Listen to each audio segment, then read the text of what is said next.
उन्होंने कहा कि इंडिया में 20 साल बाद ऐसा हुआ, ब्राज़ील में 22 साल बाद ऐसा हुआ, तो ये फिर मुमकिन कैसे होगा? इसी पर हम बात करेंगे। सरवर बारी साहब मुझे ज्वाइन कर रहे हैं, फॉर्मर चेयरमैन है और स्पोक पर्सन फाफिन। बहुत शुक्रिया आपका सरवर बारी साहब। अब बड़ी कानून साजी तो हुकूमत ने कर लिया, इलेक्ट्रॉनिक वोटिंग मशीन जिस पर बहुत अरसे से बहस हो रही थी, अब बिल मंजूर हो गया। अब सवाल ये है कि जब इदारा ये कह रहा है इलेक्शन कमीशन के अभी तो फिलहाल इस पर इलेक्शन नहीं हो सकते, तो फिर हुकूमत इलेक्शन कैसे कराएगी इलेक्ट्रॉनिक वोटिंग मशीन पर? जी देखिए, पहली बात तो ये है कि इलेक्शन कमीशन ने करवाने हैं, हुकूमत ने इलेक्शन करवाने नहीं है। दूसरी बात ये है कि इलेक्शनों से पहले केयर टेकर गवर्नमेंट बनेगी, तो उस वक्त तो जो इस वक्त की रूलिंग कोalition है वो तो होगा नहीं। बिल्कुल। दूसरी बात ये है जो जहन में रखने की बात है, बहुत ही अहम है कि 2017 का जब इलेक्शंस एक्ट बना तो उसमें तमाम जो सियासी जमातें थी पार्लियामेंट के अंदर उस वक्त, उनमें से बहुत सारी जमातें अपना शादियां, लेकिन वो अब भी पार्लियामेंट का हिस्सा है। इन्होंने मिलकर 2017 इलेक्शंस एक्ट बनाया है। उसकी शिक नंबर 103 ईवीएम के बारे में है कि जो इलेक्शन कमीशन है उसको पायलट कंडक्ट करने हैं जनरल इलेक्शन के बाद। और दूसरा ये है कि इसी तरह जो ओवरसीज पाकिस्तानीज हैं उनके लिए वोटिंग का इंतजाम करना है, क्योंकि उनको इसलिए डिस्क्रिमिनेट नहीं किया जा सकता कि वो मुल्क से बाहर है।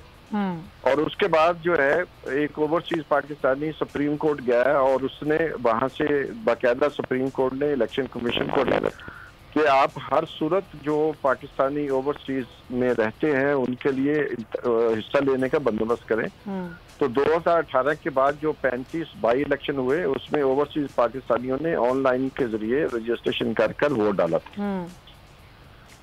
चौथी बात ये बहुत सारे लोगों को नहीं इल्म, वो ये है कि इलेक्शन कमीशन हर जो दौर है, जो इलेक्शन के दरमियान का पीरियड होता है, उसके लिए अपने लिए एक लाहे अमल तय करता है जिसको हम कहते हैं स्ट्रेटेजिक प्लान।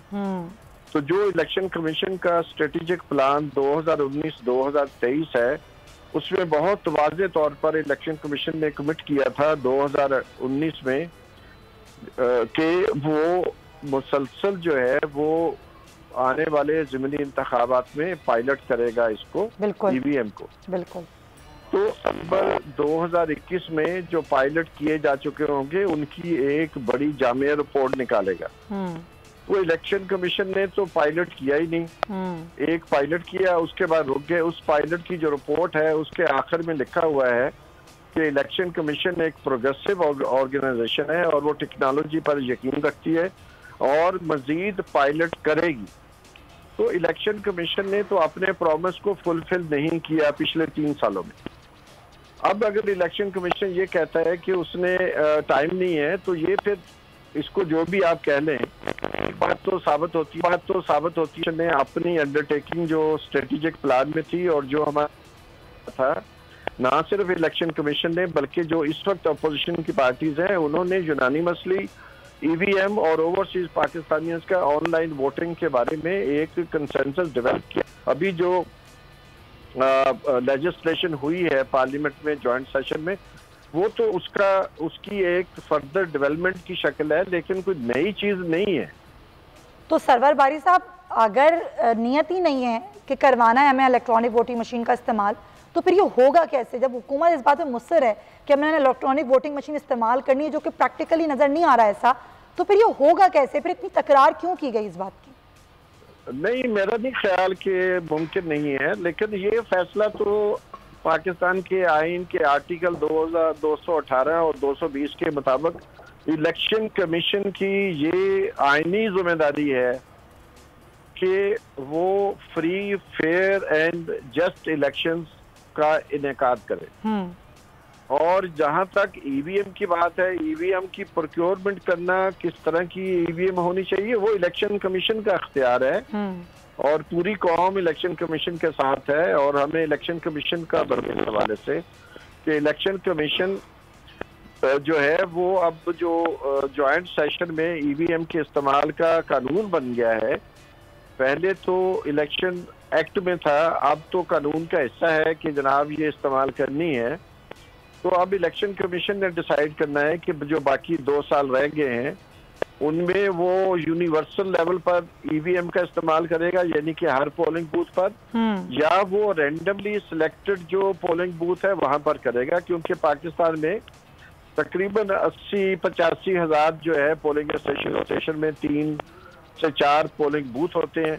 तो जरूरी तो नहीं है। तो सर्वर साहब अगर रैंडमली इस्तेमाल किया जाता है, चलें अगर एक चॉइस ये भी होती है, तो उससे नतीजों पर क्या असर पड़ सकता है?